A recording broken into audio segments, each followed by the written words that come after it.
तुझं नाव सांगा आणि गाव सांगा. सुदाम दगडू गव्हाणे गाव. साल. आता विधानसभेची निवडणूक जवळ आली आहे. दिलीप पाटलांशिवाय मत नाही. वळसे पाटलच का? वळसे पाटील का? त्यांनी कामं केलेली आहेत आणि इथून पुढं करणार बी आहेत असं आम्ही बदल व्हावा असं वाटत नाही का? नाही यांनाच. सांगा गाव कोणतं आहे? दिलीप गव्हाणे सालगाव. तुम्ही सालगावचे रहिवासी आहात तर काय सांगा, विधानसभेची निवडणूक जवळ आली आहे, यावेळी मतदान कोणाला करणार? व विधानसभेला वळसे पाटलाशिवाय आहे दुसरं कायचा पर्यायच नाही. त्याच्यासारखा माणूस परत भेटणार नाही. ते आहे तोपर्यंत वळसे पाटीलच. आता विविध पर्याय लोक उभे राहिलेले आहेत. लोक आता सुरेश बोरा असतील, प्रभाकर बांगर असतील, सुरेखा निगुटा असतील, या देवदत्त निकम असे वेगवेगळे पर्याय आहेत. मग त्यांना काय संधी देऊ नये? संधी ठीक आहे, पण हे काम करणारा माणूस जर काम करतोय म्हटलं दुसरा संधी यायची काय आवश्यकता नाही ना.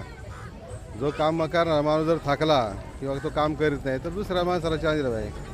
आणि हे माणूस काम करतो, नवीन माणूस येणार तो परत ABCD पासून सुरुवात करणार. यांच्या डोक्यात विजन आहे, काहीतरी करायचं आहे, कसं काय करणार आहे, पुढे काय काय केलेलं आहे, आता पुढं काय करायचं आहे. नवीन माणूस ठीक आहे, माणसं चांगली सगळी, पण त्या माणसाला करण्यासाठी परत वेळ करावा लागणार. 5 वर्ष तिथं जाणार, तालुक्याचा विकास होणार का मग? चालते. नाव काय? मारुती भिकाची गव्हाणे. आता विधानसभेची निवडणूक जवळ आली आहे आमदारकीची, यावेळेस मतदान कोणाला करणार? आमदाराला काय नाव? वळसे पाटील. वळसे पाटीलच का? काय कारण पण? आता पहिल्यापासून आम्ही मत देतो त्यांना. पण मला सांगा का आता शरद पवार साहेबांना वळसे पाटलांनी सोडलंय, त्यांची साथ सोडलेली आहे, मग कसं काय? मग शरद पवार साहेबांबद्दल सहानुभूती नाही का? नाही आम्ही आता वळसे पाटलाला ते मत देणार. हा, पण शरद पवार साहेबांना सहानुभूती नाही का? नाही वळसे पाटलांनाच मतदान करणार. काय कारण वळसे पाटलांच्या मागे एवढं ठामपणे उभं राहायचं? पहिल्यापासून कामं केलेत ना म्हणून. तुमची वैयक्तिक कामं केली का?